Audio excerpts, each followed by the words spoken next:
Skin cancer has always been a huge part of my family's life, and we've had to get our moles checked ever since we were really little. In hindsight, I had no idea that this would be part of my career. Ever since I was young, I knew I wasn't going to go to college. Being in dance was kind of my identity, and I remember sitting at the lunch table in high school of everyone saying where they're going to university, and I just had no idea what I was going to do. Luckily, I did get into a dance school in New York City, and I went there right away out of high school, did a semester, and ended up coming back home because I just knew it wasn't a sustainable career. I signed up for cosmetology school. It just wasn't my passion. I liked the skincare portion of it, so then I switched over to aesthetics and finished that out. I knew I wanted to kind of get into the medical side of skincare, doing lasers, possibly working for a doctor, and I had the hardest time getting a job. I went to my dermatologist for a mole check, and she was like, oh, well, I have girlfriends that have places, and maybe I can connect you or help you. And if it truly wasn't for her, I don't know how I wouldn't have got into this industry.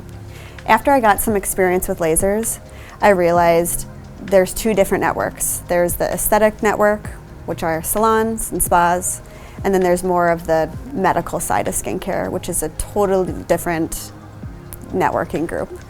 Different machines, different people. They're truly two completely different worlds. And just having aesthetics for me wasn't enough on my resume to get a job. My dream was to get in with a plastic surgeon or a dermatologist, and I really realized that they truly care about what your background is and what you went to school for. Once I started working with a cosmetic surgeon, I had so many friends reaching out to me and asking, how did you get that job? Could you help me get a job? And I was like, I'm sure I can help you get some training. I don't know why we couldn't.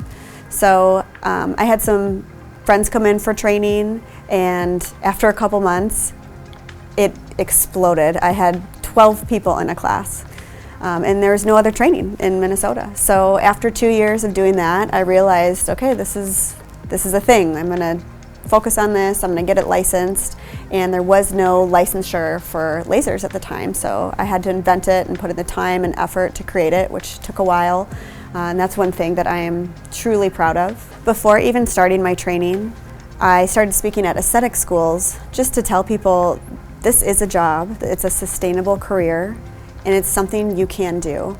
Even though it was very hard for me to get in, and I finally got in, I knew I wanted to take the time and put something together so that this can be an easier road for everybody else. Even after putting together the laser licensure, it's great because now more laser schools can also open up after me. Medspa Institute of America is here in Edina, Minnesota. And if you are having similar experiences as mine, just know we are here to answer any of your questions, and we value our relationship with all of our students.